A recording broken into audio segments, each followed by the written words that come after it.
111페이지 한번 펴보세요.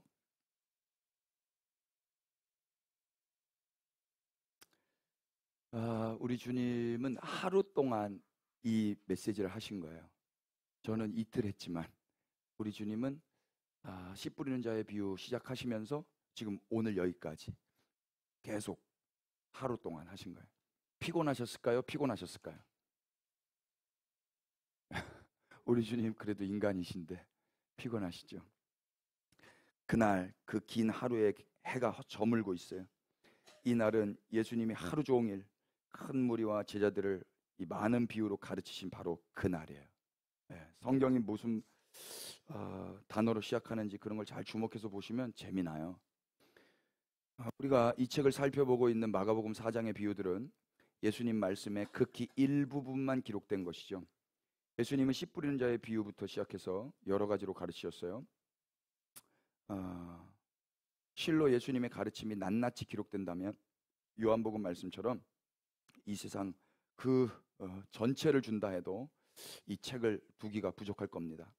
하루 종일 가르치신 우리 주님 얼마나 고되고 힘드셨을까. 가로등도 없던 시절에 해가 뉘엿뉘엿하면 깜깜해지기 전에 어서 집으로 돌아가 쉬셔야 할 텐데 우리 주님 퇴근도 없이 제자들에게 저편으로 건너가자 그러세요. 한번 읽어보실까요? 시작. 그날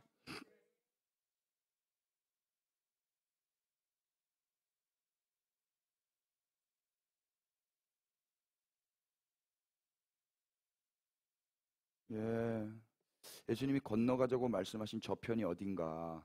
갈릴리 호수 동남부의 거라사라는 동네예요. 거라사. 당시에 거라사는 헬라인들이 살고 있었어요. 예수님 제자들은 모두 유대인들이었지만 이제 우리 주님을 따라서 이방 땅으로 가야 하는 거예요. 그들은 사람들의 업으로 부름을 받았기 때문에 이제 이방인을 위한 어부까지도 되어야 하는 거예요. 이 밑에 1번 풋노트 보시면 한글 성경에서 사람을 낚는 어부로 이렇게 번역이 됐죠. 보시면 헬라어 원어 성경은요, 할리에이스 안트로폰 이렇게 돼 있어요. 그래서 이게 소유격으로 되어 있어요. 사람을, 이게 목적격이잖아요. 그게 아니라 소유격, 사람들의 어부 이렇게 돼 있어요. 사람을 낚는 어부가 뭐냐? 사람들의 수종드는 어부라는 뜻이에요. 그래서 사람들을 위한, 사람들의 어부. 그 교회 안에서 사람을 낚는 어부라는 문구는 하나님의 구원 사역에 동참하여 복음을 선포하는 사람 또는 사명을 뜻하는 관용 어구로서 사용되는데 이 사역 행함이 나를 위해서 하는 게 아니라 하나님을 위함이고 또 그물을 던지고 씨를 뿌리더라도 그 결과는 인간의 손에 달린 게 아니라 사람이 자고 깨고 하는 사이에 하나님께서 만선케 하시며 결실하심을 기억하는 데에서 사람들의 어부라고 번역하는 것이 더 적합한데 지금 와서 이걸 바꾸자고 하기 어려워요. 그러니까 여러분들이 이거는 그런 거구나 이렇게 아시면 돼요. 사람을 낚는 어부 그러니까 되게 뭐랄까 무시무시하잖아요. 낚는다 이런 말은 부정적으로 요즘에 많이 쓰잖아요. 사람들의 어부인 거예요. 그럼 그 사람이 좋아하겠어요? 좋아하겠어요? 내가 열심히 물고기 낚은 거 너 주려고 한 거야. 응? 좋을 거야. 이거 뭐 쥐약 아니야? 쥐약 아니야. 먹어도 돼. 아무런 대가나 보상도 기대하지 않고 주는 거야. 제자들은 예수님의 말씀에 순종해서 스승을 모시고 이제 그 갈릴리 바다, 그 호수를 건너기 시작했어요. 여기 모시고라고 번역된 헬라어 파랄람바노는 받아들이다, 좋아하다, 교제하다, 하나가 되다 라는 뜻으로 친밀감을 드러내는 매우 긍정적인 단어예요. 이때만 해도 제자들은 소풍 가는 것처럼 아주 기분이 좋았던 것 같아요. 그들은 무리와 분리된 존재로 지금 드러나고 있죠. 자신이 특별한 존재로 여겨지는 것만큼 기분을 상승시키는 건 없지 않습니까? 지금 따로 사람들과 분리돼 가지고 예수님과 함께 길을 떠나고 있는 거예요. 얼마나 특별해 보입니까? 예수님은 군중이 미는 것을 막기 위해서 해안에서 약간 떨어뜨려 정박한 배에서 가르치셨는데 제자들은 그 예수님을 배에 앉으신 그대로 모시고 그냥 쭉 간 거예요. 다른 배에 있던 소수의 사람들을 제외한 대다수의 무리는 물 바깥에 뭇에 서서 예수님과 제자들의 출항을 지켜볼 수밖에 없었던 그런 장면이에요. 예수님을 가까이에서 모신 그들의 특권이 많은 사람들 앞에 드러나는 순간 제자들의 어깨가 얼마나 으쓱했겠습니까? 나 예수님이랑 친해 뭐 이런 거. 그러나 그들의 그 으쓱해짐이 얼마 못 가요. 얼마 지나지 않아서 제자들의 수준이 그냥 들통나고야 맙니다. 왜? 큰 광풍이 일었거든요. 한번 읽어볼까요? 시작.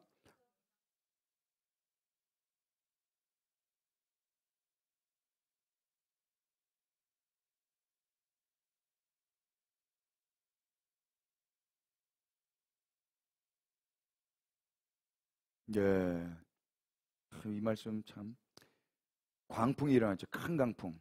물결이 부딪혀서 배에 들어와서 배에 가득하게 됐어요. 근데 예수님 뭐 하고 계셔요? 뭐 베고? 베개 베고 주무시잖아요. 여러분, 물이 배에 들어왔는데 베개에 물이 찰까요, 안 찰까요? 그렇죠. 그러면은 주무시고 게다가 물이 거기다 차면 그 잘못 우리 주님 이렇게 엎드려 주면 코 막혀 돌아가시면 어떡해요? 응? 근데 제자들은 어떻게 해요? 깨우며 이르되 선생님이여 우리가 죽게 된 것을 돌보지 아니하시나이까. 저는 우리 주님이 질식하실까 봐 걱정이 되는데 이런 생각을 하는 사람이 과연 몇이나 될까요?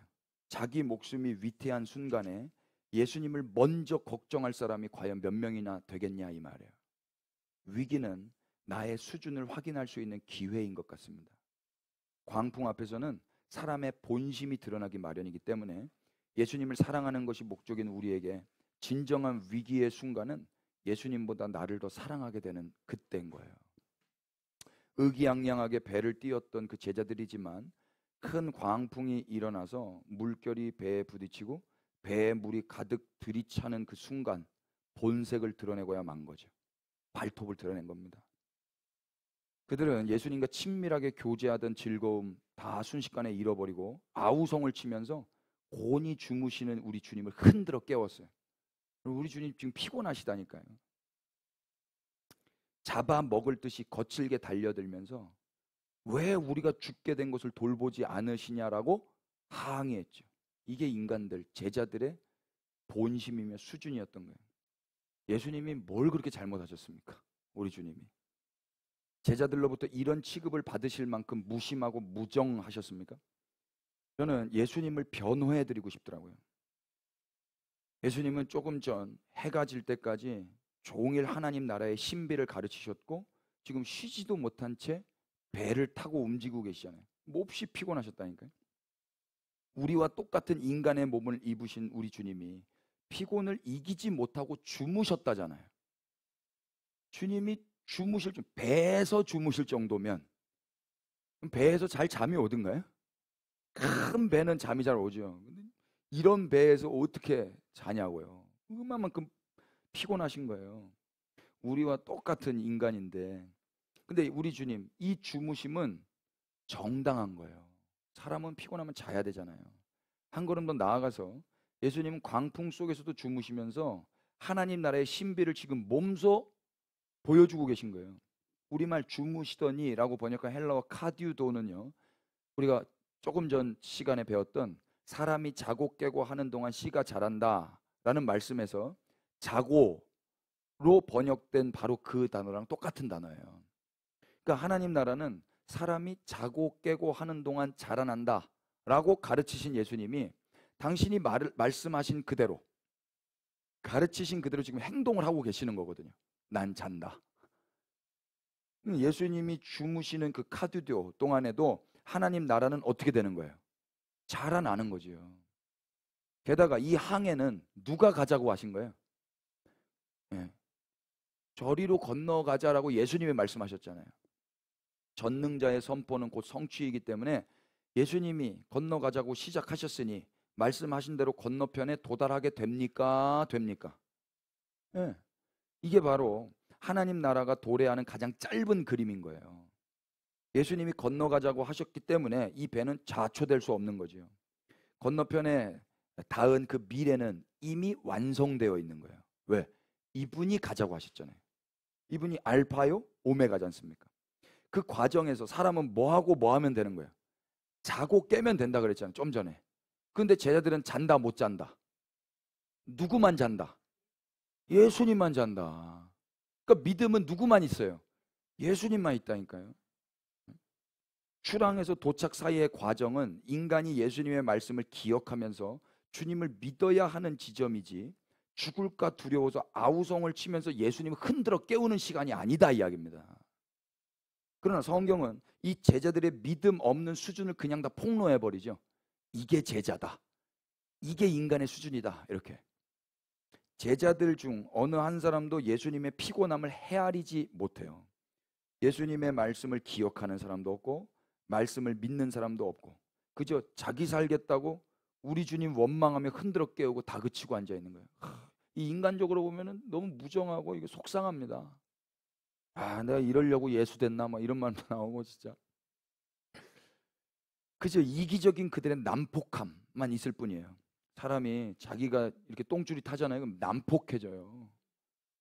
예수님과 동행이 즐거웠던 건 무리들 앞에서 예수님께 선택받은 제자라는 게 드러났을 그 잠깐뿐이었어요.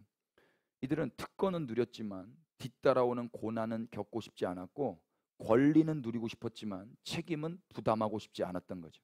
얌체. 처음에는 좋았지만 부러운 광풍에 제자들의 민낯이 드러나고야 만 것입니다. 복음으로 인한 구원과 자녀됨의 혜택은 받고 싶지만 복음에 합당한 삶은 피하고 싶다는 태도는 비난받아 마땅한 것입니다.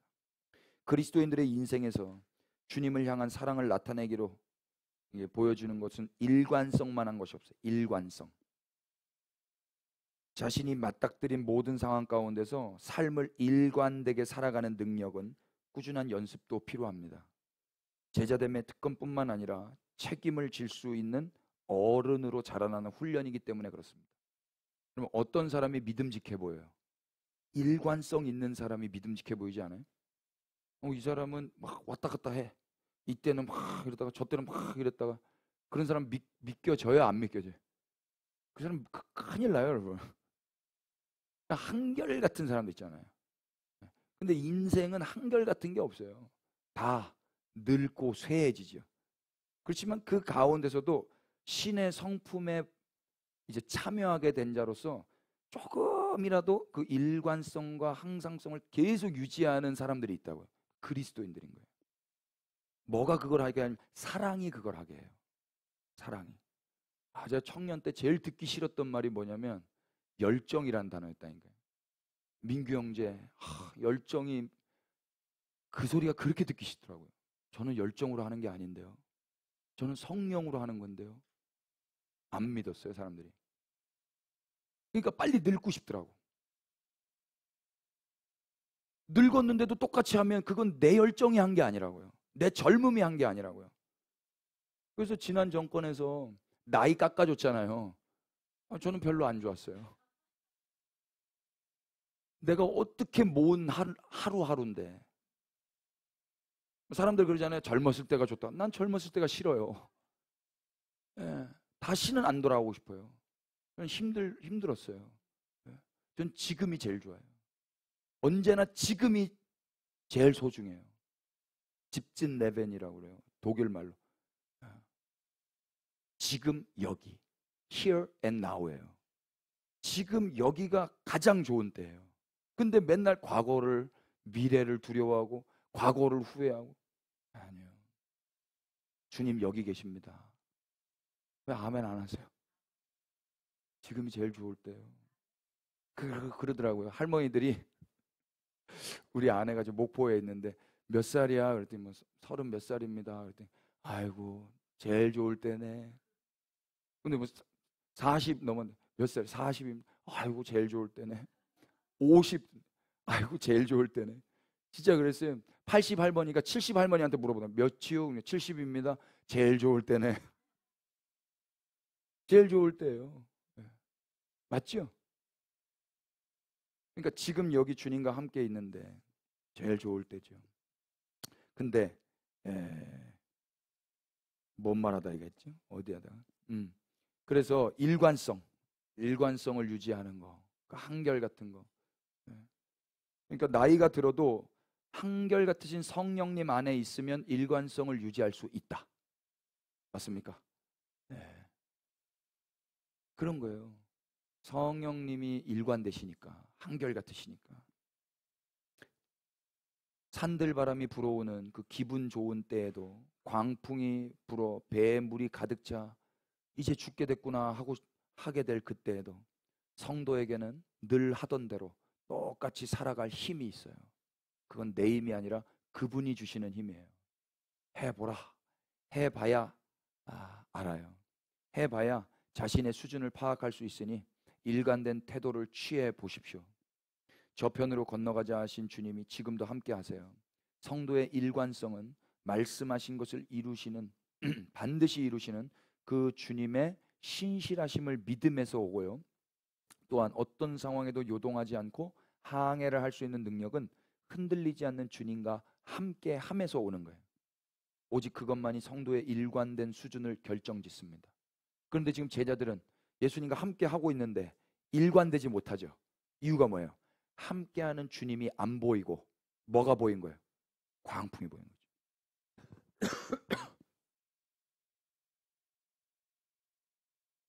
그러니까 원수가 하는 거는요, 예수님을 못 보게 하는 거예요. 그리고 환경을 보게 하는 거예요. 근데 이 성경, 성령, 말씀 선포자가 하는 일은 뭐냐면 예수님을 보여주는 거예요. 여기 주님 계신다. 잠잠하라. 예수님과 달리 제자들은 잠들지도 못했고 앞으로 나아가지도 못했죠. 그저 피곤한 예수님을 흔들어 깨우면서 소리쳤어요. 이들의 모습을 통해 우리가 알게 되는 건 뭔가? 바로 제자들이 영락 없는 뭐예요? 길가요? 돌밭이요? 가시떨기라는 거죠. 길가는 말씀을 들었을 때 사탄이 즉시 와서 그들에게 뿌려진 말씀을 빼앗는 것이었죠. 제자들은 저편으로 건너가자 이 말씀이 들렸지만 광풍에 의해서 즉시 말씀을 빼앗기고 만 존재들이에요. 또 돌밭이 뭐였어요? 말씀을 들을 때는 기쁨으로 받았지만 뿌리가 없어서 말씀으로 인해 환난과 박해가 일어날 때 넘어지는 거였잖아요. 그러니까 제자들은 예수님이 건너가자 하셨을 때 즉시 즐거이 주님을 모시고 배를 띄웠지만 뿌리가 없어 광풍 앞에 넘어지고 만 자들인 거죠. 가시떨기가 뭐였죠? 욕심이 말씀을 막아서 결실하지 못하게 되는 자였잖아요. 광풍을 만난 제자들은 죽기 싫다는, 살고 싶다는 그 욕심에 사로잡혀서 결실을 하지 못하게 된 거예요. 제자들의 이 황폐함이 고스란히 폭로되는 장면이었습니다. 그러나 감사하게도 우리 주님은 그런 자를 제자로 부르시는 거예요. 그리고 그들과 지금 한 배를 타고 계시는 거예요. 이 장면은 바로 씨 뿌리는 자의 완전한 실사판이 되는 것입니다. 참으로 씨 뿌리는 자의 비유는 인간에게 결단을 권하기 위해 기록된 이야기가 아니에요. 이 말씀은 하나님 나라의 신비를 생생하게 드러내죠. 하나님의 나라는 이처럼 소망 없는 황폐한 땅 위에 세워지는 나라입니다. 내가 열심히 내 밭을 개간해서 광풍을 뚫고 나가는 게 아니에요. 내가 열심히 노력해서 이 험한 세상을 햇빛 찬란한 낙원으로 만드는 게 아니다 이야기입니다. 인간은 스스로 노력해서 결실할 수 있는 좋은 땅이 아니었어요. 하나님의 나라는 황폐한 인간, 곧 길가요 돌밭이요 가시떨기 위에 떨어진 그 씨의 생명으로 인해서 세워지는 겁니다. 이걸 복음이라고 하는 거예요. 곧 하나님께서 먼저 말씀하시고 예수께서 생명의 씨가 되셔서 떨어져 죽으셨다라는, 그래서 이미 하나님 나라가 이루어졌고 완성될 것이라는 거, 이게 바로 좋은 소식이에요. 이제 우리는 예수님이 왜 이들에게 이 욕을 당하셔야 했는지를 알게 됩니다. 왜요? 이는 하나님의 나라가 세워지는 과정 가운데 나타나는 필연적인 일이기 때문에 그렇습니다. 씨는 땅에 심겨 흙에 삼켜져서 숨통이 막혀져야 돼요. 씨가 죽어야 된다 이야기입니다. 멱살이 잡혀야 되는 거예요. 세상 죄를 지고 가는 하나님의 어린 양은 이리때가 가득한 세상에서 잡아먹힘이 필연적인 거죠. 그래야 하나님 나라가 세워지니까. 예수님은 지금 하나님의 나라를 세우고 계신 거예요. 그래서 우리는 이제 몰 이해와 무개념의 제자들을 통해서도 반드시 하나님 나라는 세워질 수밖에 없다라고 기대를 할 수 있는 것입니다. 인간의 어떠함을 초월해서 하나님께서 예수님 안에서 행하셨고 또 행하실 일, 그것이 바로 이루어질 것이기 때문에 기대가 되는 거죠. 인간들의 수준은 하나님의 나라가 오는 것에 하등 영향을 미치지 못해요. 성경은 처음부터 일관되게 이 이야기를 하고 있는 겁니다. 칼바르트의 기도 한번 보실래요? 하나님의 나라는 하나님의 정의, 창조주의 정의, 의롭게 하고 승리하시는 주님의 정의입니다. 세상의 끝과 목표는 왕의 나라의 오심입니다. 아버지의 나라가 오게 하시며 왕의 나라가 오시는 것은 우리의 힘에 의해, 우리의 힘에 전혀 의존하지 않고 이루어집니다. 우리가 우리의 현존과 가능성의 공간인 창조 세계를 위해 아무것도 할 수 없는 것처럼 그 나라의 오심을 위해서도 그렇습니다. 그 나라의 오심은 오로지 우리의 기도의 대상일 뿐입니다. 부모가 되어 자녀를 양육해 본 사람은 하나님의 마음을 조금 짐작할 수 있지 않을까 싶습니다. 아이들이 부모에게 아빠 엄마가 나에게 해준 게 뭐 있어? 라는 못된 말을 할 때가 있죠. 여러분들은 안 해보셨겠지만 저는 아직까지 우리 애들한테 이런 말은 들어본 적이 없는데 저는 했습니다. 그러나 내가 왜 이런 소리를 들어가며 애를 키우냐라고 저희 어머니가 말씀은 안 하셨어요. 정신적인 문제가 있는 부모가 아니라면 일반적인 부모는 그렇지 않더라고요. 부모가 자식을 진짜로 돌보지 않아서 저런 원망을 듣는 게 아니에요. 먹을 것이 없는 것도 아니고 입을 것이 없는 것도 아니에요. 반찬도 옷도 넘쳐나요. 부모가 고생해서 벌어서 입히고 먹였는데도 불구하고 자녀가 미숙하기 때문에 그냥 그렇게 하지 말아야 될 말을 하는 거예요. 자녀들 때문에 마음고생 중인 분들 계시다면 예수님도 제자들에게 이런 대접을 받으셨다는 데에서 위로를 받으셨으면 좋겠고요. 그렇지만 아이의 소망은 어디에 있죠? 아이의 어떠함에 있는 게 아니고 부모님이 계시다라는 데에 소망이 있는 거예요. 아이를 사랑해서 책임지고 양육하는 사람이 없다면, 그리고 있긴 있는데 간헐적으로 있다면 아이가 어떻게 바르게 성장할 수 있겠어요? 다행히도 우리 주님은 간헐적 주님이 아니세요. 간헐적이 뭔지 아시죠? 했다가 안 했다가 나 주님 할래, 나 지금은 주님 안 할래, 밥 먹을, 간헐적 단식이라고 하잖아요. 밥 먹을래, 난 내일은 밥 안 먹을래, 뭐 이렇게 하는데 우리 주님은 한 번 주님, 영원한 주님이시더라고요. 한 번 엄마 아빠, 영원한 엄마 아빠잖아요. 나 간헐적 아빠 할래, 나 오늘은 좀 아빠 휴가 좀 해줘라. 말은 그렇게 해도 휴가가 돼요? 그분은 우리와 늘 함께 하신다고 약속하셨어요. 아멘 합시다. 어느 가운데서도 함께 하십니까?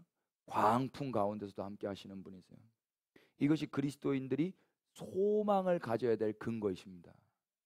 아버지 품에 안긴 자녀가 파도가 칠 때 환호하고 즐거워하듯이 주님과 동행하는 자에게 광풍은 스릴이 넘치는 모험이 되는 거예요. 그래서 신앙생활의 관건은 광풍의 유무가 아니라 주님의 함께 하심에 있는 것입니다. 그 기도가 뭐예요? 광풍 없게 해주세요가 아니라니까요. 아니, 주님은 함께 하셔요. 주님은 함께 하는데 광풍 때문에 내가 눈을 감은 거라니까요. 내가 너랑 함께 한다 아들아. 그러면 애들 보세요. 애들 파도가 치는데, 제가 진짜 그때 언제야, 목포에서 여수 갔다 왔거든요. 근데 그때 태풍이 왔어요. 태풍이 오는데 와 무섭더만요. 무서운데 누구만 무섭게요? 저만 무서워요. 왜? 다 주무셔요. 다 자빠져 주무시고 계세요. 저는 막 와, 근데 차들이 제 앞에 다 굴렀어요. 제규어 있거든요. 제규어, 영국 자동차. 제규어 하얀 자동차가 이렇게 굴렀는데 이분이 유리창 다 깨지고 전화를 하는데 전화가 비에 젖어가지고 전화도 안 되는 거예요. 근데 제가 멀리서 이렇게 가는데 사람들이 이 사람을 다 피해 가더라고. 와, 선한 사마리아의 비유. 주여, 저도 무섭습니다. 근데 목사잖아요. 여기 멈추면 안 돼요. 근데 어떻게? 그래서 제가 섰네요. 서가지고 문이 안 열려. 비가 너무 많이 와가지고. 내리니까 아파. 아세요? 비가 너무 세니까 몸이 아프고요. 이 차는 이미 유리 썬루프 다 깨져가지고 차가 다 썩었어요. 물 다. 그래서 이분한테 보험사 전화도 안 되는 거예요. 제가 동부화재 전화해가지고 차 남바 불러주고 빨리 오라고. 그래서 이름 다 해주고 그렇게 했거든요. 동부화재 갔어요. 그러면 저한테 좀 전화 좀 해주면 안 돼요? 고맙습니다. 제 생명의 은인이십니다. 이런 미담들 이렇게 나오면 좋잖아요. 한마디를 안 하시더라고. 근데 하나님이 아들아 너 그거 받으면 지옥 갈래? 영광은 네가 받을래?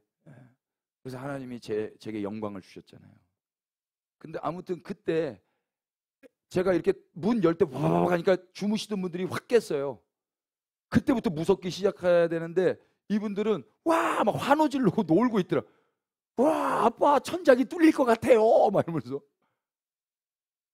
애들은 재밌는 거예요. 왜? 얘네는 책임을 안 질 거거든요. 책임자만 무서운 거예요. 책임자만. 우리 인생 누가 책임져요? 그럼 누가 제일 호들갑 떠셔야 돼요? 우리 주님이 동동 구르셔야 된다고요. 근데 우리가 뭐라고 동동 구르고 앉아있냐고. 성숙해서 동동 구르는 거는 축복합니다. 그러나 그게 주님과 연합하여 주님의 마음으로 애끓는 마음으로 그렇게 주님과 연합해서 애통할 수 있어요. 그거 아니고 그냥 내가 무서워서 이 광풍이 내가 무서워서 예수님 흔들어 깨우는 건 그건 미숙한 거라고요. 감사하게 저도 우리 애들한테 정신 안 차려 지금이 그렇게 웃을 때야? 안 그랬어요. 안 그랬다고요. 저 세상 아비도 그러는데 우리 주님이 그러시냐고요. 주님 어떻게 하시는가 보세요. 읽어볼까요? 시작. 예수께서 깨어 바람을 꾸짖으시며 바다더러 이르시되 잠잠하라 고요하라 하시니 바람이 그치고 아주 잔잔해. 아멘. 제일 처음에 누구 꾸짖어요? 제자들 안 꾸짖어요. 바람을 꾸짖어 버려요. 그리고 바다에게 잠잠하라 고요하라 그러니 바람이 어떻게 됐대요? 그리고 아주 잔잔해진 거는 바람이에요? 파도예요? 바다죠. 그게 중요한 거예요, 여러분. 봐보세요. 바람이 그치면 바람인 줄 안다 모른다? 안다고요? 바람이 어떻게 성령의 사람을 뭐라 그래요? 바람이 어디서 불어오는지 모르는 것처럼 바람은요 불어야 바람인 줄 알아요. 사진 찍었을 때 저는 바람이 부는 줄 모른다니까요. 저는 머리카락이 안 흔들 날이잖아요. 그런데 머리카락이 흐르면 바람이 불었네 이렇게 알잖아요. 나뭇가지가 이렇게 흔들리고 내게 뭐가 느껴져야 바람이 불어야 바람이네 눈에 안 보이지만 바람은 눈에 안 보이지만 머리카락과 나뭇가지와 내 저기로 바람이 있다는 걸 알게 되잖아요. 근데 바람이 그쳤어요. 그럼 바람이에요? 바람 아니에요? 아니라니까요. 이게 무슨 말이냐면 창조주가 선포를 해버리면 자기가 부인돼 버린다고. 바람, 너 바람하지 마. 아멘. 그런 거라고요. 파도가 광풍이라고 했죠. 미친 바람과 파도를 영어로 웨이브라고 하잖아요. 근데 웨이브는 물결이거든요. 물결인데 잔잔해졌어요. 그건 물결이에요, 물이에요? 물이잖아요. 그러니까 물결이 부인된 거란 말이에요. 무슨 말이에요? 창조주가 말하면 다 거기에 순복한다 이야기예요. 예수님이 지금 누구라는 거예요? 창조주라는 거예요. 예수님이. 근데 유일하게 제자들 보세요. 건너가자. 그러면 아멘하고 건너가면 될 거 아닙니까? 인간들만 불순종한다 이야기예요. 모든 피조 세계는 창조주의 말씀 앞에 다 아멘하고 순종합니다. 바람 보세요. 파도 보세요. 그런데 인간만 창조주가 말씀하셨는데도 불구하고 그 창조주를 흔들어 깨우고 앉아있다고. 겁이 나가지고 자기를 사랑해서. 아멘 되셔요? 그래서 피조세계는 예수님의 말씀에 즉각 순종해요. 그쳐버린 바람은 더 이상 바람이 아니고 배에 부딪혀 들어오던 물결은 이내 사라지고 마는 겁니다. 완전한 자기 부인인 거예요. 창조주의 명령이 떨어지면 이처럼 피조세계는 자기를 부인하고야 마는 것입니다. 피조물 중에 유일하게 인간만 자기를 부인하지 않아요. 제자라고 예외는 아니었어요. 예수님을 한 배에 모시고 가다가 자기들의 생존의 문제가 딱 생기자 자기를 부인하는 대신에 예수님을 원망하며 흔들어 깨운 제자들의 모습, 이게 바로 우리 인간들의 민낯입니다. 그러므로 성경에 폭로된 제자들의 모습은 본받고 배워야 할 모범이 아닌 거예요. 이 말씀은 그저 인간은 자기밖에 모르는 길가요, 돌밭이요, 가시떨기라는 것을 알라고 기록된 것입니다. 하나님의 나라는 씨 뿌리는 농부와 뿌려진 씨의 생명으로 인해서만 결신하는 나라임을 기억하십시오.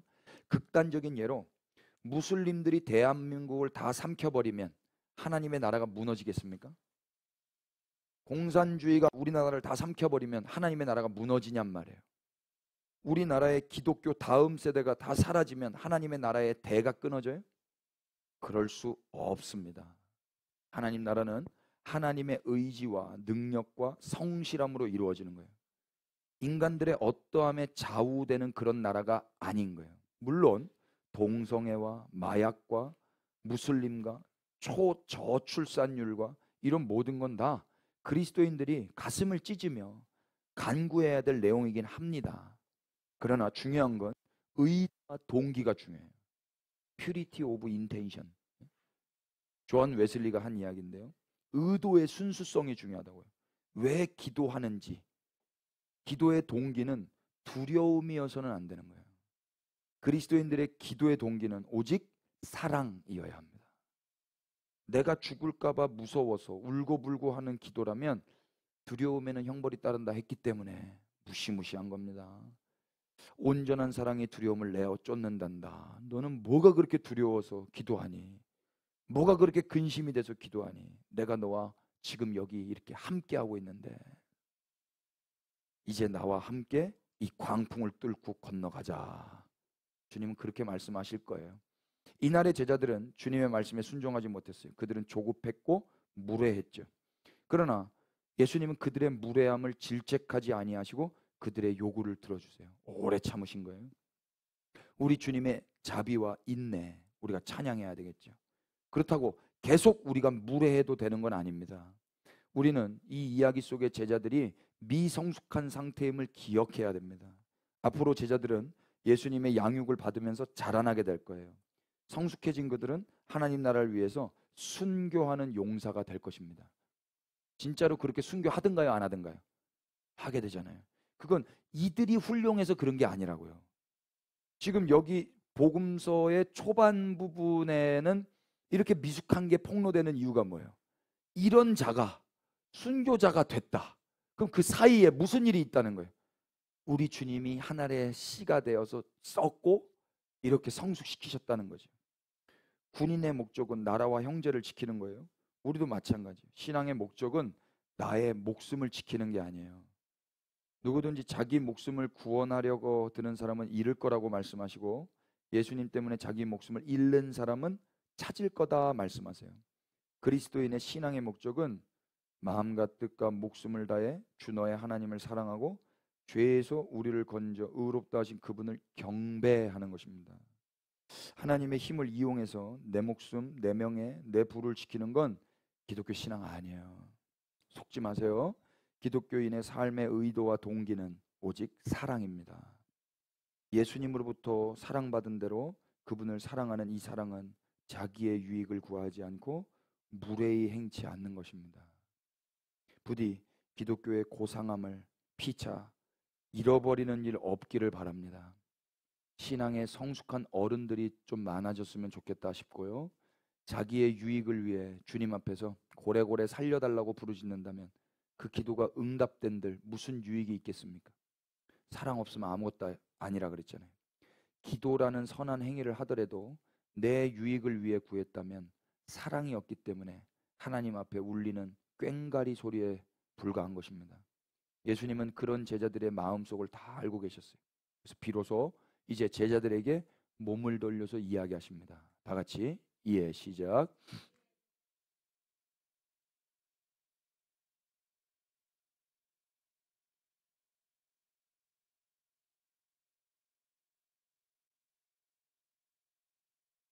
예, 제자들이 왜 그렇게 기도했는지가 드러났어요. 왜죠? 무서웠거든요. 동서고금 남녀노소를 막론하고 무서움은 무서운 거예요.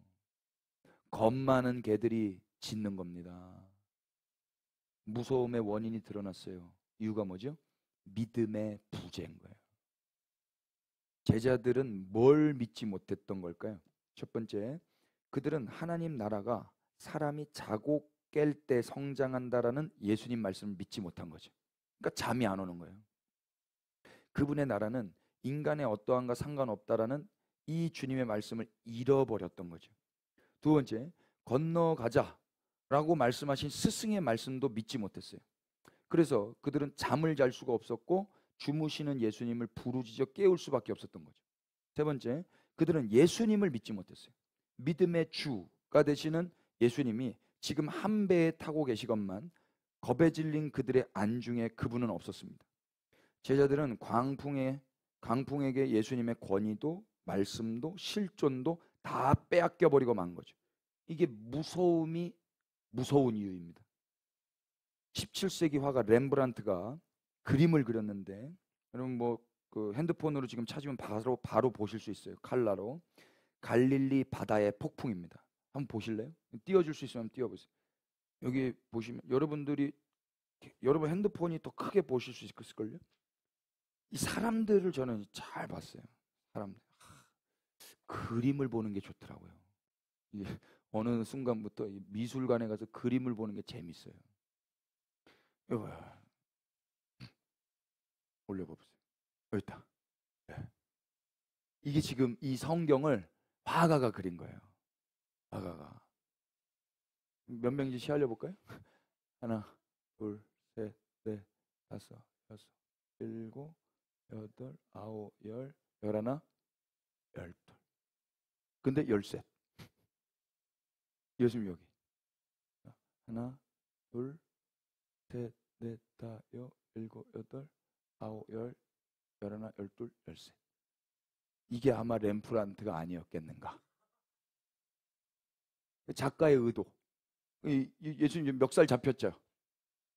이 예수님 같죠. 근데 이제 잡고 있잖아요. 그죠? 그리고 사람들 봐보세요. 공통점이 뭐예요? 다 뭘 하나씩 잡고 있죠. 응? 왜 잡고 있죠? 죽으려고 살려고 붙잡고 있는 거예요. 예수님 멱살 왜 잡은 거예요? 죽으려고 살려고. 근데 예수님 멱살 잡으면 죽어요. 야, 너 죽을래? 씨. 근데 모르는 거예요. 이걸 잡아야 사는 줄 안다고요. 이때는 뭐 해야 돼? 놔야죠. 근데 인간들이 다 잡고 있다고. 다 잡고 있어요. 이걸 놔야 된다고요. 놔줘요? 무서운데? 안 놔지죠. 안 놔지죠. 예수님만 보세요. 예수님은 안 잡고 있잖아요. 필사적으로 움켜쥐고 있어요. 자신들의 두 손으로 밧줄 잡고 돛대와 돛을 잡고 노를 잡고 머리를 잡고 급기야 예수님 멱살까지 잡죠. 왜 이렇게 잡고 있는가? 하나님 나라를 위해서인가? 아니면 자기 목숨을 위해서인가? 다 지 목숨을 위해서 잡고 있는 거예요. 이걸 두 글자로 뭐라 그래요? 욕심이라고 하는 거예요. 인간이 무슨 수로 이 욕심을 해결할 수 있겠습니까? 욕심. 여러분 애들 봐보세요. 애들이 욕심이 없는 행동을 할 때 예쁘든가요? 우리 아들이요.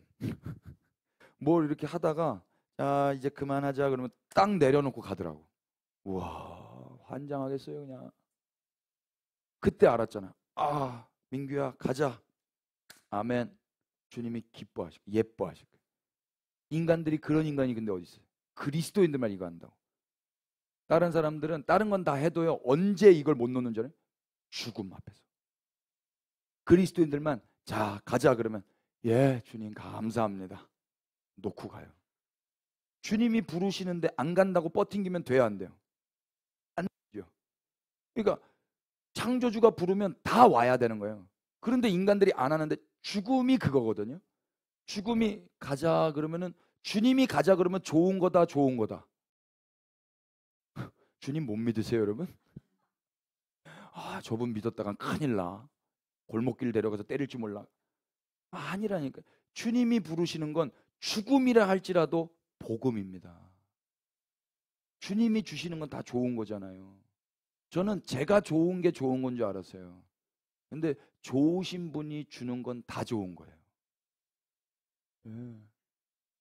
내가 몸을 잘 관리 못해서 병이 오고 이렇게 한 거는 그건 내 책임에 주님이 준 게 아니에요. 근데 그럼에도 불구하고 주님은 우리를 부르세요. 그 고통 가운데서 좋은 걸 주시려고 부르시는 거예요. 그때 그리스도인들만 예 주님 놓고 가는 거예요. 잠자로. 예, 욕심 많은 분들은 불편합니다. 사실 인간은 아무리 애를 써도 욕심을 완전히 내려놓을 수 없는 가련한 존재예요. 그런데 욕심이 내려놓아지는 순간이 있는데 그때가 언젠가? 잠에 골아 떨어졌을 때. 아이가 잠자고 있을 때 손이 어떻게 돼요? 손이 펴져요. 예.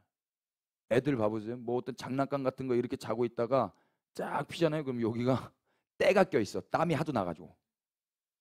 와, 그게 죄예요, 죄. 근데도 잠결에도 이게 잘 안 펴져. 그래서 싹 펴줘요. 편안하게 자라. 편안하게. 그럼 잔다고요. 이거를 주님이 하시는 거예요. 야, 나로 와. 나. 자라, 아들아, 자라, 제발 좀. 응? 주님이 재우시는 거예요,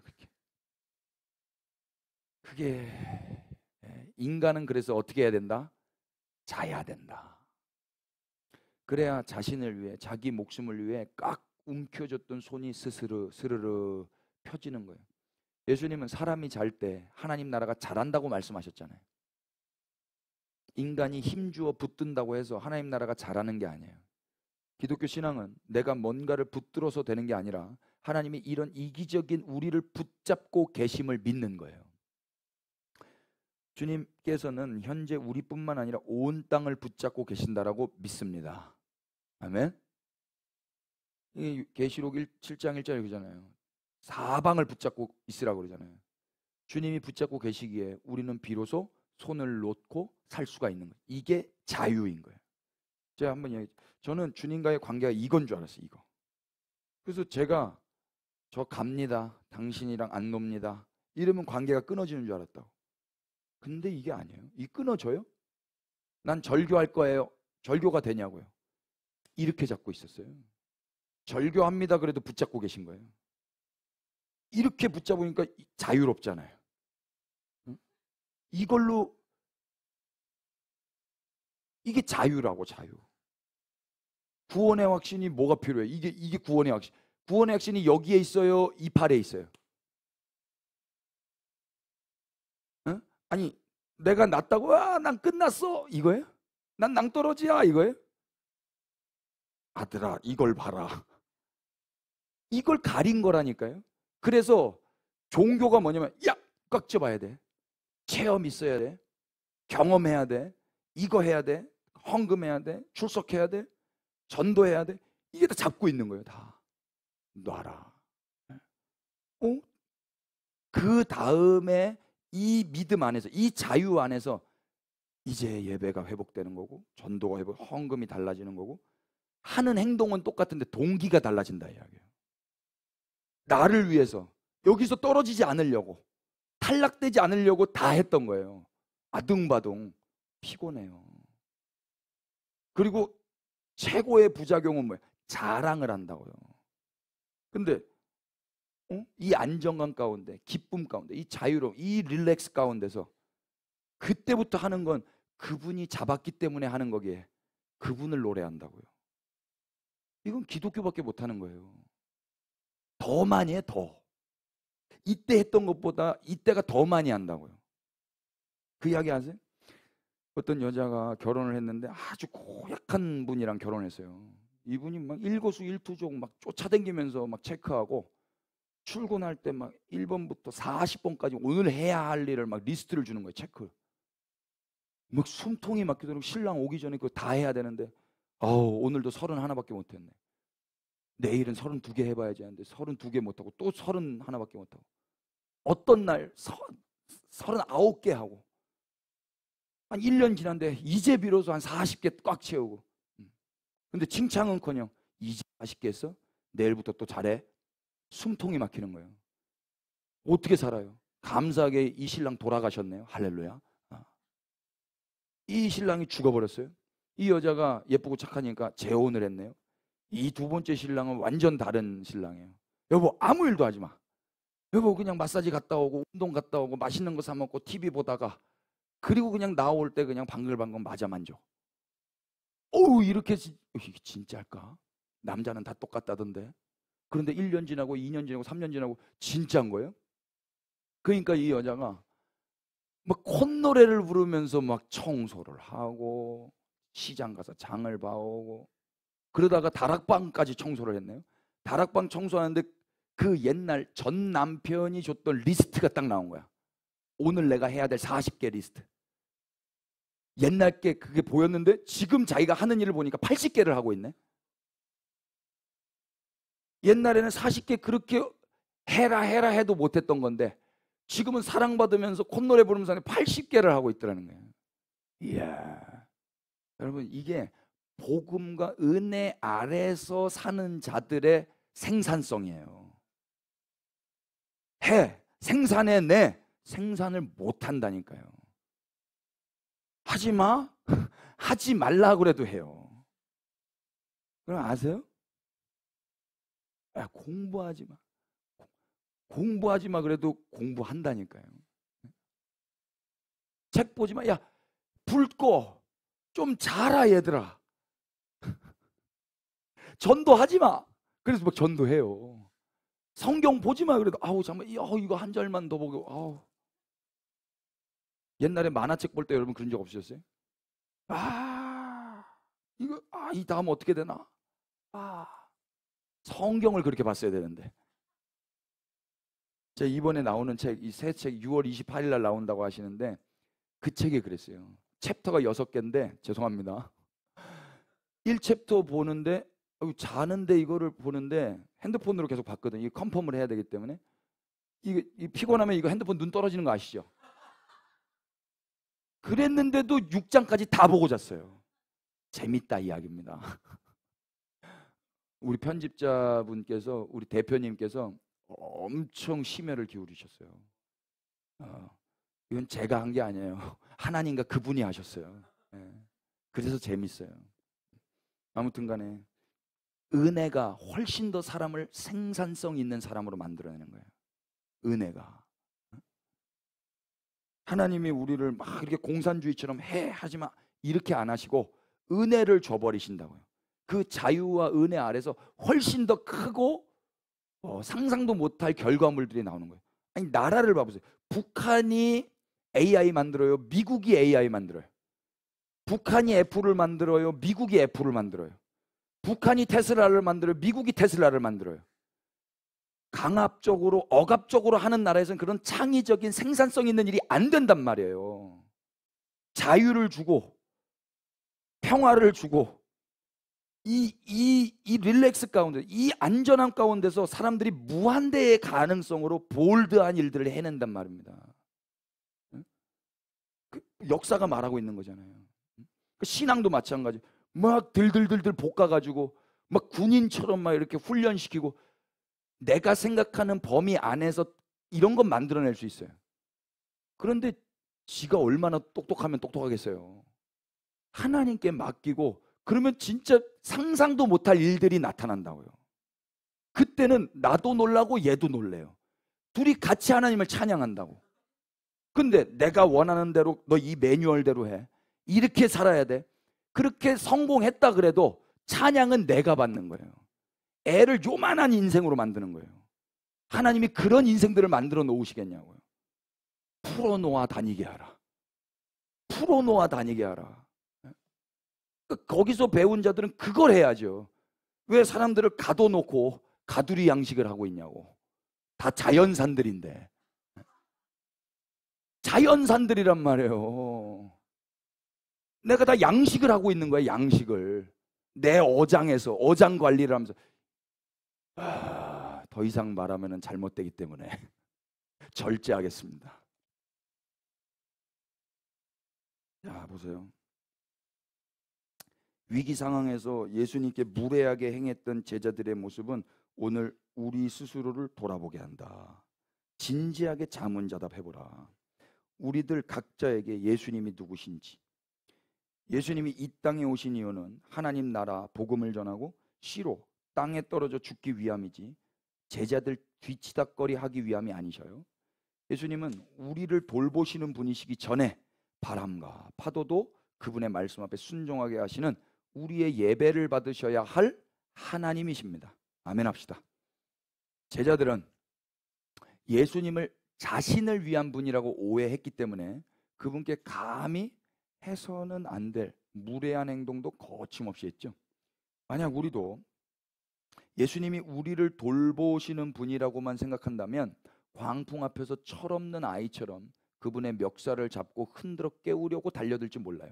그러나 성경은 우리가 그렇게 무례하게 행하도록 내버려 두지 않으시죠. 하나님은 우리가 그렇게 대해도 되는 분이 아니세요. 유대인들은 이 사실을 알고 있었어요. 갈릴리 바다의 폭풍 이야기는 성경을 통해 유대인들에게 이미 알려진 이야기예요. 시편 107편 읽어보실까요? 다 같이 시작. 배들을 바다에 띄우며.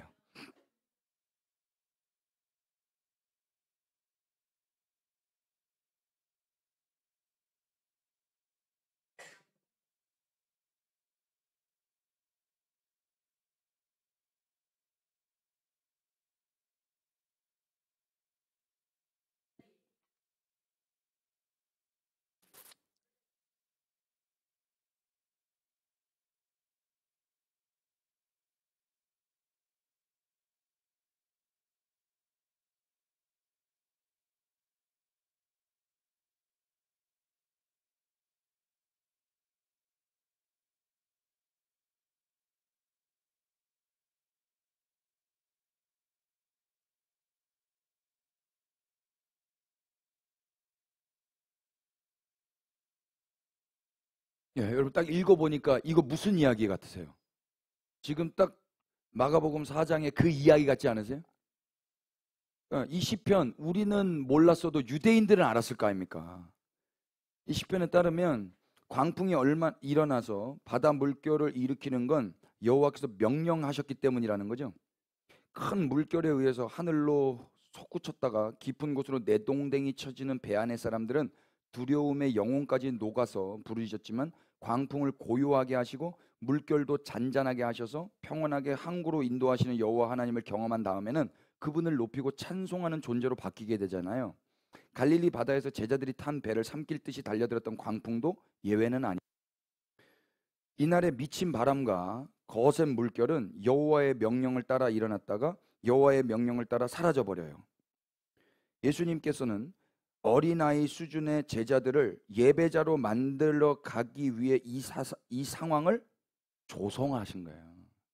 성삼위 하나님은 그렇게 당신의 나라를 만들어 가고 계신 거예요. 예수님의 부르심을 받아서 그분을 따르면서도 그분이 누구신지 몰랐던 제자들은 광풍과 물결을 잠잠케 하신 예수님을 경험한 다음에 그가 누구이기에 바람과 파도가 순종하는가 라며 두려워하죠. 제자들은 예수님이 누군지 몰랐어요. 예수님 누구세요? 우리는 이제 알고 있죠. 예수님은 처음부터 말씀하여 오신 분이셔요. 처음부터 말씀하신 분이 누구세요? 하나님이에요. 그러니까 예수님이 누구라는 거예요? 예, 그리스도 살아계신 하나님. 아멘이셔요? 예, 시편에 기록된 대로 하나님의 일, 곧 광풍과 물결을 잠잠케 하시는 일을 하신 예수님은 이스라엘의 여호와, 야훼인 것입니다. 아멘. 그래서 모든 상황 가운데 찬양받기에 합당한 분이시죠. 이 사실을 알지 못한 인간들은 이 땅에 오신 하나님을 십자가에 못 박기까지 거절하지요. 하지만 그분은 당신이 뿌려 떨어지신 그 길가, 돌밭, 가시떨기 안에서 싹을 틔우고 결실하셔서 하나님 나라를 이루셔요. 그 결과 오늘 우리가 여기에서 여호와 하나님을 경배하고 있는 거예요. 참 재밌지 않아요? 놀랍습니다. 하나님 나라는 인간들의 어떠함에 좌우되지 않아요. 어떠한 상황 속에서도 하나님 나라는 오고야 마는 나라입니다. 제자들도 지도자들도 온 백성들도 무지했지만 그들의 수준과 상관없이 이스라엘에게는 소망이 있어요. 왜? 소망은 인간이 아닌 이스라엘의 하나님께만 있기 때문인 거죠. 열방도 마찬가지예요. 이스라엘의 수준과 하등 다를 바 없는 온 열방도 하나님의 손 아래에 붙들려 있기 때문에 여전히 소망이 있는 것입니다. 아멘 안 하실 거예요?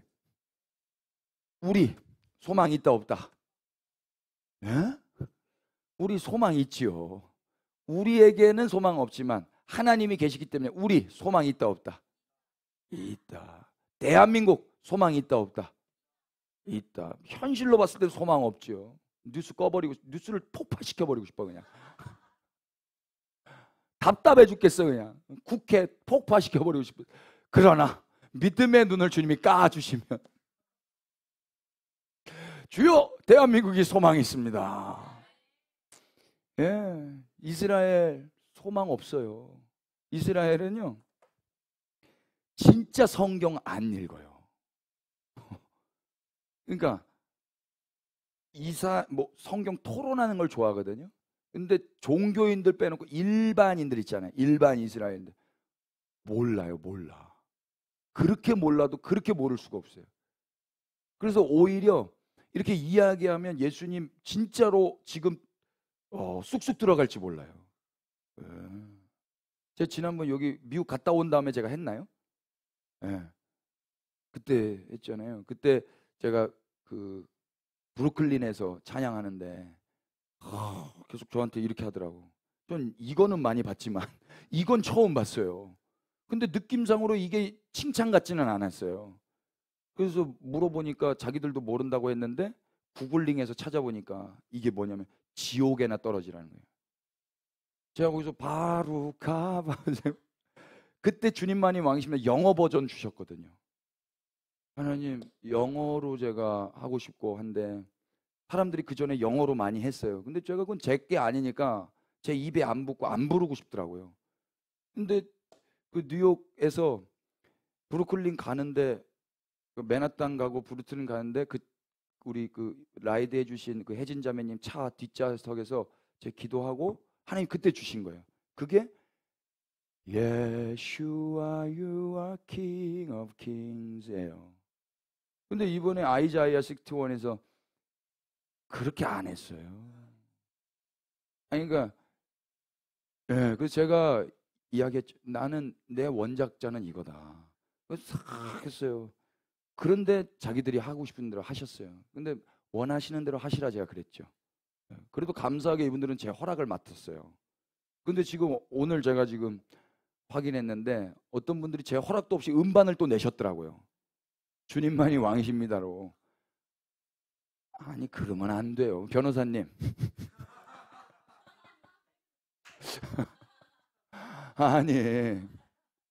아니 제가 그거 하라고 그러면 말리겠어요? 거저받은 거 거저주라고 주님의 음성 들었다니까요. 근데 중요한 건 도의가 있어요. 질서가 있어야죠. 전화를 해야 될 거 아니에요.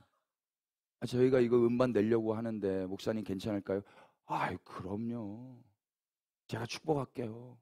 마음껏 하세요. 제가 커피 사드릴게요. 제가 그러죠. 그런데 눈 떠 보니까 만들어냈어. 누구야 도대체? 이건 아니다 이야기예요. 이건 제가 옛날 같았으면 죽방 다 날라갔어요. 어금니 깎개물어. 어디서 못된 거 배워와가지고 일 어디서 배웠어. 지금은 그렇게 안 합니다만 아무튼간 무슨 얘기가 다 그랬어요. Yeshua, you are King of Kings. 이게 라임이 맞잖아요. 이건 유대인도 이방인도 다 부를 수 있는 거예요. Yeshua, you are King of Kings. Yeshua, you are King of Kings. 이건데 이걸 안 하시더라고. 근데 아무튼 그때 이제 슈퍼에 갔는데 거리 찬양하고 슈퍼에 갔는데 할머니가 저한테 토레스 그런 거예요. 그래서 제가 그 비행기 타고 가면서 그 분노의 질주 빡빡이들 나오는 자동차 영화 있거든요. 그거 아세요? 빡빡이들 나오는 자동차 영화 있어요. 근데 거기 주인공 이름이 토레스예요. 그래서 제가 선글라스 끼고 있으니까 토레스. I'm not 토레스. I'm not movie star. I'm pastor. 뭐 이러면서 제가 그런데 다시 돌아보니까 왜 날 토레스라? 투어리스트? 여행 왔냐? 이렇게 물어본 거였어요. 아, 히어링이 잘못돼가지고. 아니, 난 그러니까 영화 무엇을 보느냐로 헤아리게 된다니까. 무엇을 듣느냐가 중요하다니까. 비행기 가면서 제가 분노의 질주를 봐가지고 토레스를 봐가지고, 아, 토레스 봐보세요. 저 빡빡이에 선글라스 끼면 느낌이 있다니까요. 진짜 비슷해. 한번 사진 한번 띄워봐주세요. 아니 근데 그 할머니가 그러면서 뭐라고 그러냐면은 Jesus is king. 저한테 딱 그러는 거예요. Jesus, 야훼, same 그러더라고요. 유대인 마을이에요. 소름이 쫙 끼쳤어요. 와, 근데 그걸 조용히 말하더라고요.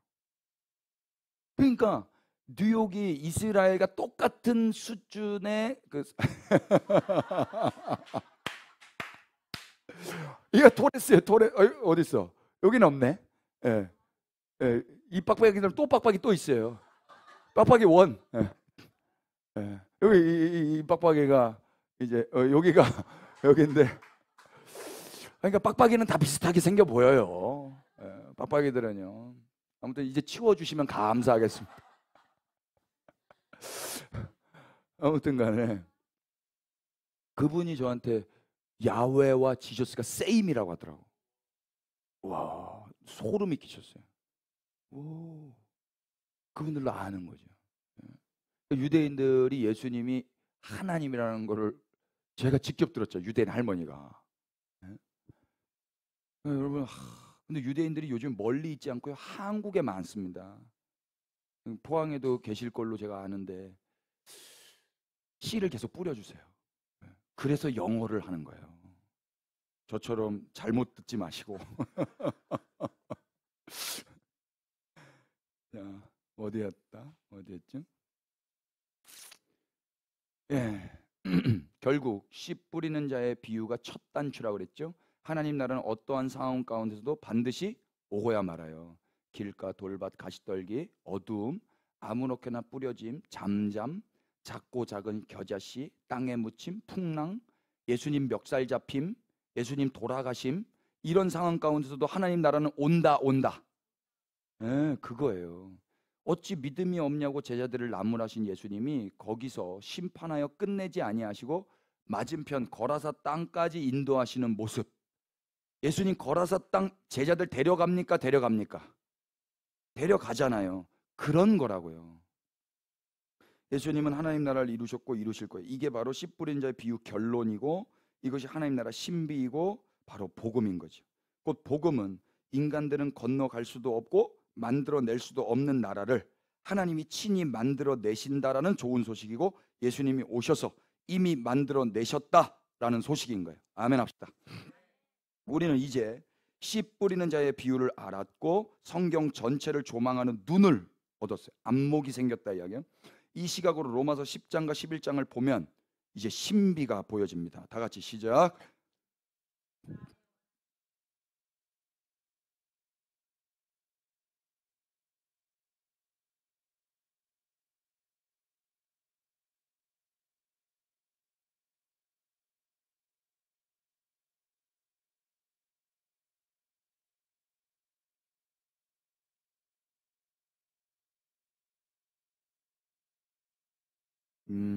예수님이 오신 이유는 자기 의를 세우려고 힘써 하나님의 의에 복종하지 않는 자들에게 의를 이루시기 위함이었어요.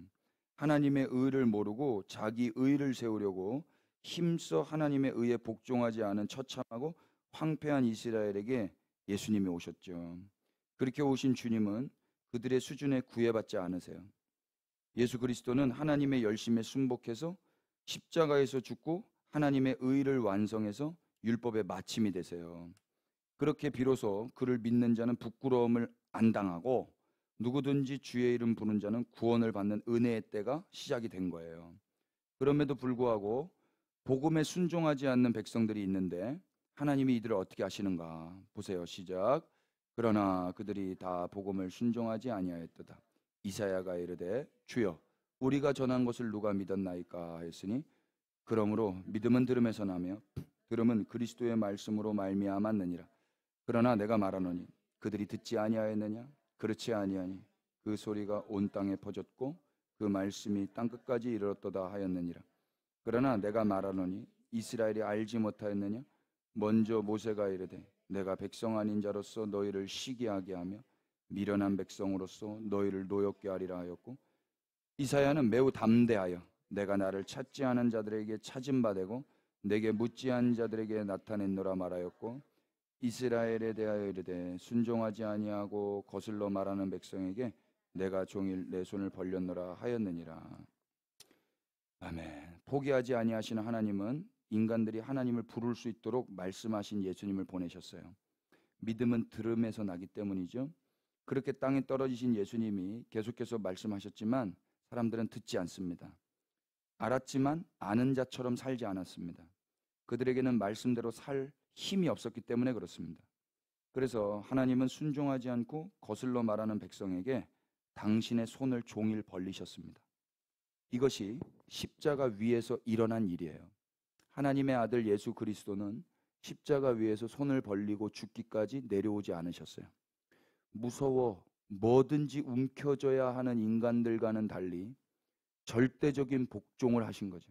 어떻게든 율법을 지키고 기도하고 선행을 하고 헌금 많이 하고 예배 출석하고 뭐든 붙잡아서 살아보려고 발버둥 치는 인간들을 향해서 하나님은 지금까지도 손을 벌리고 계신 거예요. 그래서 바울이 로마서 11장 1절에서 담대하게 믿음으로 선언을 할 수 있었던 겁니다. 뭐라고? 다 같이 시작. 그러므로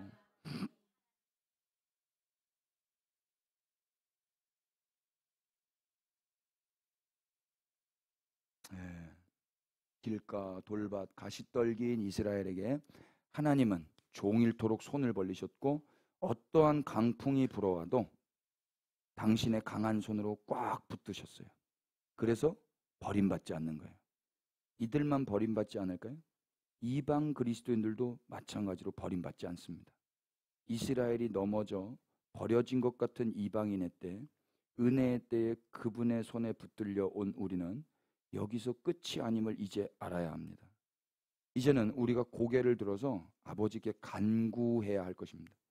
뭐를? 아버지의 나라가 완성될 때 우리만 있으면 되겠습니까? 우리만으로는 안 됩니다. 저들은 어떻게 해야 됩니까? 걱정 마라. 나는 저들을 버리지 않았단다.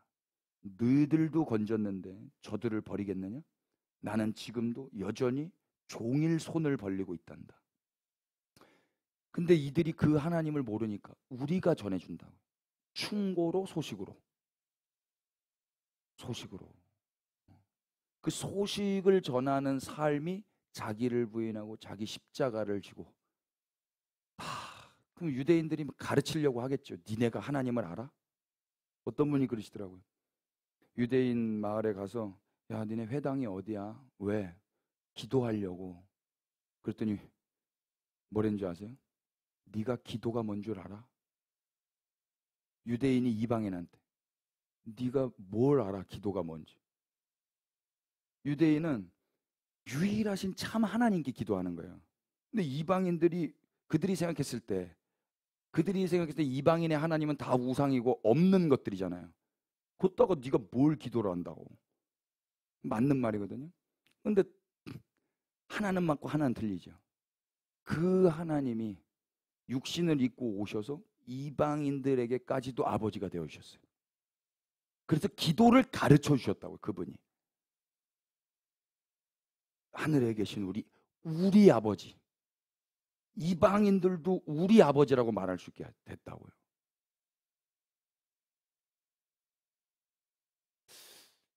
그러니까 이렇게 가르치는 이들에게 그 모욕과 수욕을 다 참으면서 사랑으로 오래 참는 거예요. 안 하고 싶어요. 하나님 나라는 그분의 긍휼과 신실하심으로 그렇게 세워지는 나라입니다.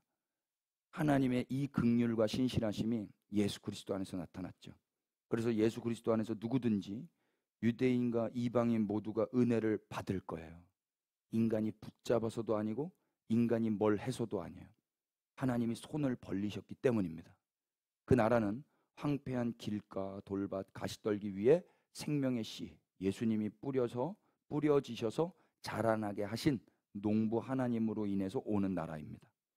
모든 인간들은 자기 욕심을 버리지 못하고 생존을 위해서 뭔가를 붙잡는 데 혈안이 되어 종교 생활을 해요. 그러나 기독교 신앙은 이 하나님을 믿는 거예요. 그리스도인은 자신도 모르는 사이에 아버지 품에서 움켜진 손을 편 채로 하나님을 믿고 편안히 잠을 자는 것입니다. 성경에서 본 그분이 하신 일과 하실 일을 기억하고 그분을 신뢰하며 우리 하나님이 약속하신 일들을 속히 이루어 달라고 함께 기도하십시다. 호들갑 떨지 않고 묵묵히 신앙의 항해를 나아갈 수 있기를 축복합니다. 우리 안에 착한 일을 시작하신 이가 마지막 날까지 이루실 거거든요. 하나님이 시작하신 일이기 때문에 하나님께서 이루실 거예요. 이 믿음의 근거는 우리의 어떠함이 아니에요. 우리는 여전히 세상의 광풍 앞에서 함께 하시는 주님을 잃어버리고 그저 살려달라고 울부짖지만 우리의 수준과 상관없이 이를 성취하시는 여호와 하나님은 믿을 수 있는 분이십니다. 우리는 그 안에서 자고 깨고 장성한 분량까지 자라나면서 하나님 나라가 이루어가는 모습을 보게 될 거예요. 하나님은 우리를 의인 삼아 주셨죠. 하나님이 그렇다고 하셨으니 그냥 그렇게 될 거예요. 제가 우리 아들 의연이라고 하셨잖아요. 의연아 의연아 하면서 제가 뭐라고 말했냐면 내가 의연이라고 했으니까 넌 의연이야. 내가 그렇다면 그런 거야. 제가 그랬거든요. 근데 우리 아내가 저쪽에서 듣고 있다가 맞네 그러더라고요. 제가 그때 알았어요. 이 세상 아버지도 자기 자식을 의연이라고 하니까 그냥 의연인 거예요. 여러분 뭐 반대합니다 이러실 분 계세요? 그럴 수는 없습니다. 왜 그럴 수 없습니까? 쟤는 똥을 많이 쌉니다.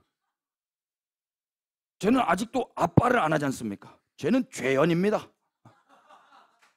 쟤는 의연이가 될 수 없습니다. 이러실 분 계시겠냐고요. 아니 나이가 더 들어서 아니 쟤는 진짜 의연이가 될 수 없어요. 왜요? 쟤는 당신을 죽였지 않습니까? 쟤는 당신의 대못을 받았지 않습니까? 당신의 손과 발에. 내가 의연이라고 하는데 네가 뭐라 그래? 응? 내가 얘 아빠라고. 응?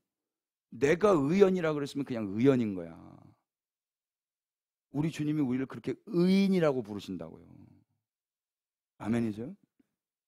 제가 우리 아내가 병원에 있고 그 조리원에 있을 때 집에 이제 또 애들을 돌봐야 되냐. 우리 집에 또 애들이 좀 많잖아요.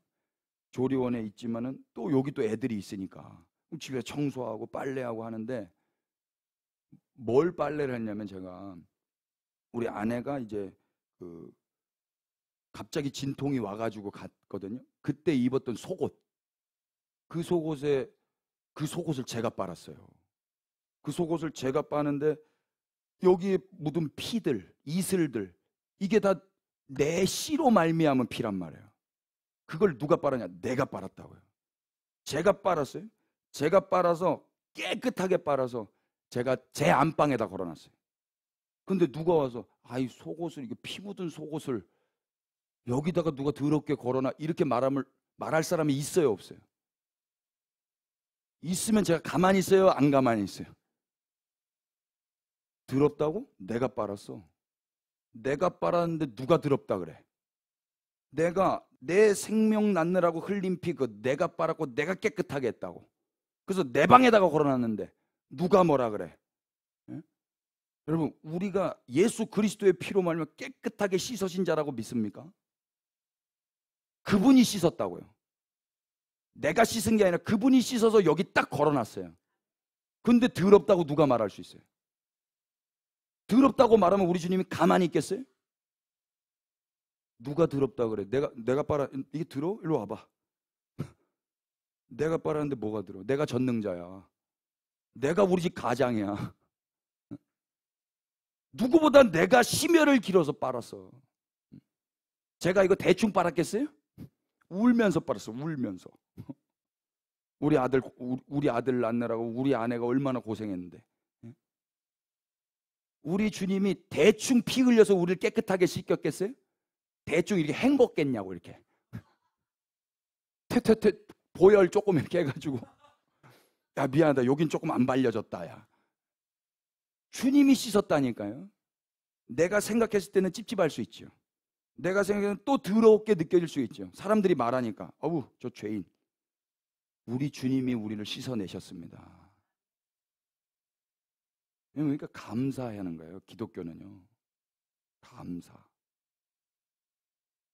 제자들이 걷는 이 길은 예수님이 먼저 가자고 하신 길이기에 반드시 도착하게 될 여정이에요. 예수님이 시작하셨다면 반드시 이루어질 거기에 제자된 우리는 그냥 믿고 따라가면 돼요.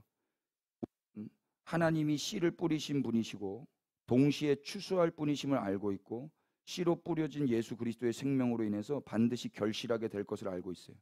우리는 창세기에서 창조주 하나님을 읽어서 알고 있고 요한계시록에서 다시 오실 하나님을 읽어서 알고 있어요. 성경을 선물로 받아서 처음과 끝을 이미 알고 있는 그리스도인들은 그 사이의 시간 동안 매일 씨를 뿌리고 자고 깨고 살아가는 거예요. 이 세상살이는 핍박과 박해로 인해서 결코 녹록지 않은 눈물 골짜기의 연속이지만 결국 아버지의 나라가 오게 될 것을 알기 때문에 그분을 바라보며 오늘을 사는 거예요.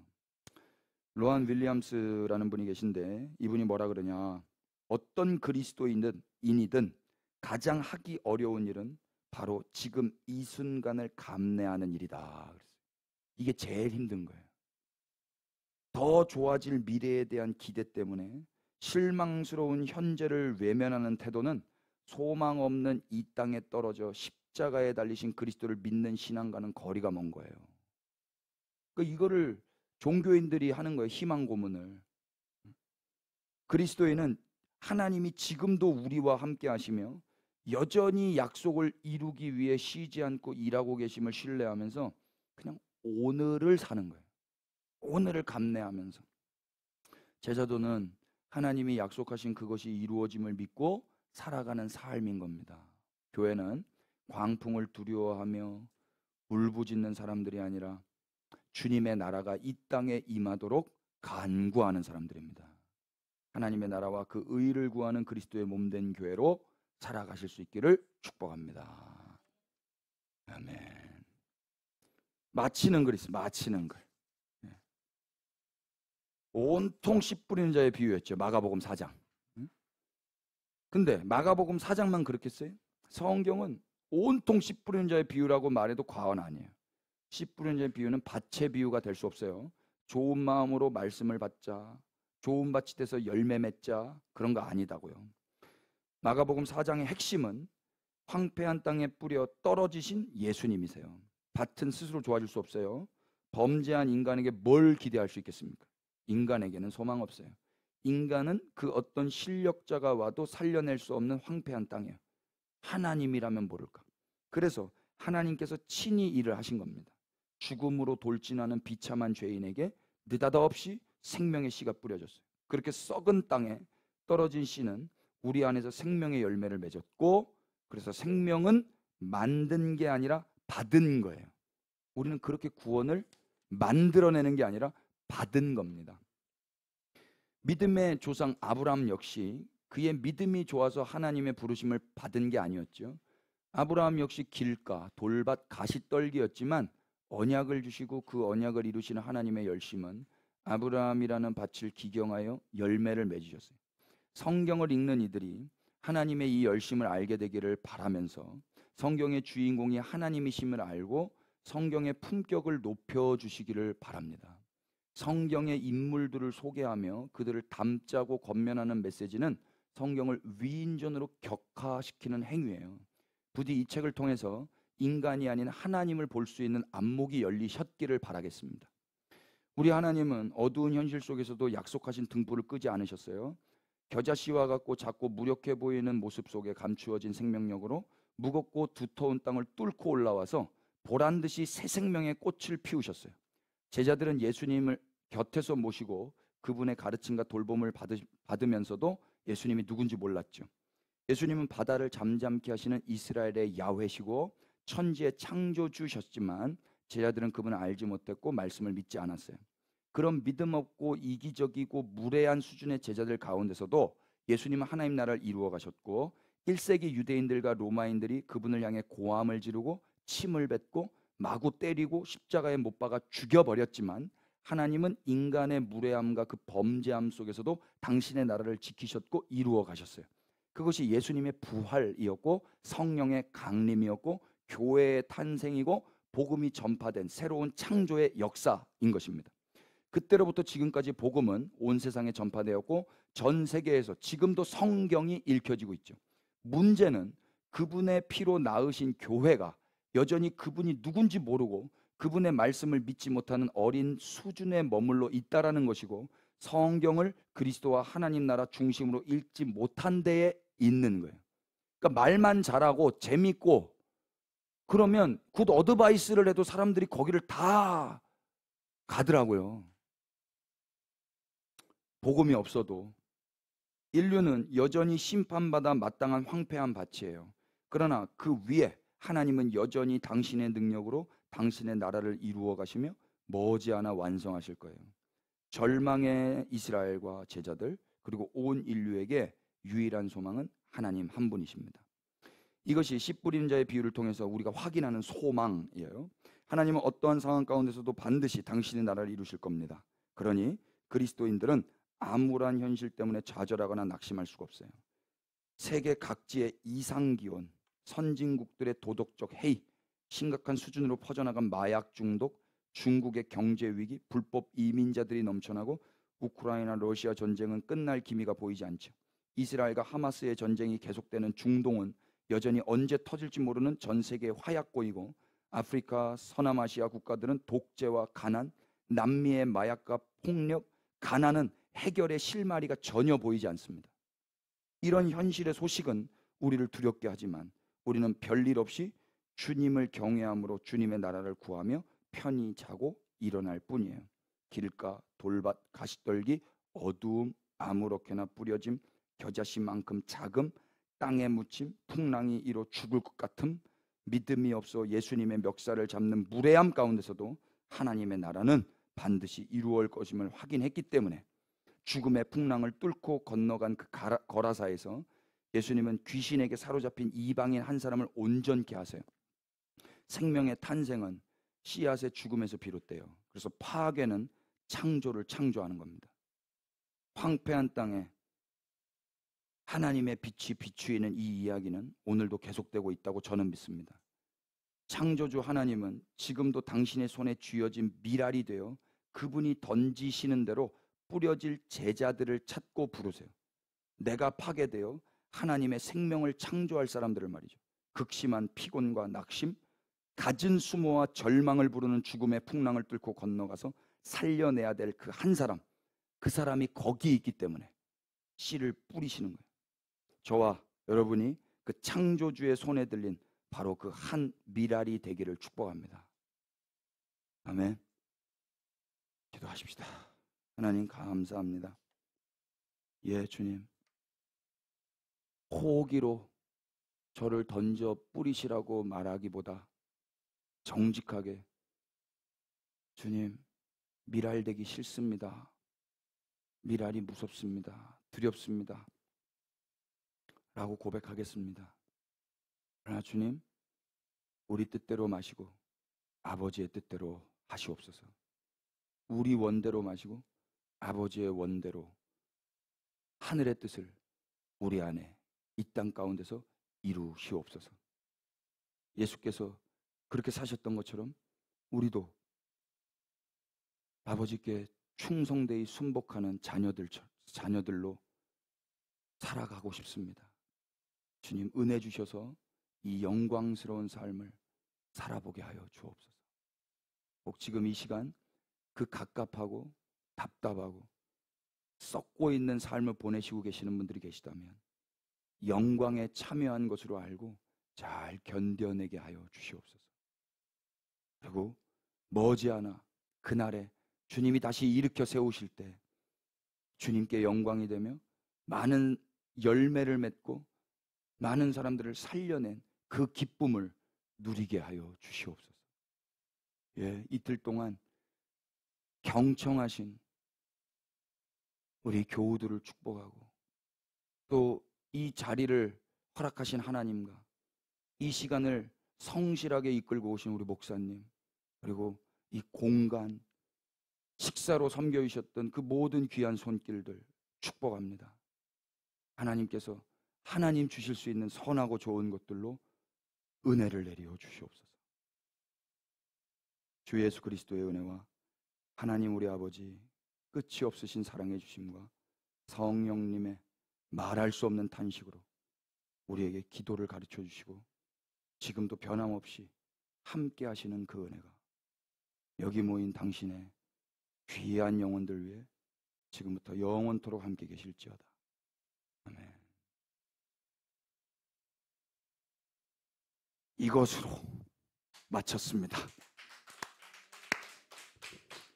우리 옆에 분들 한번 축복하겠습니다. 하나님이 당신을 사랑하십니다.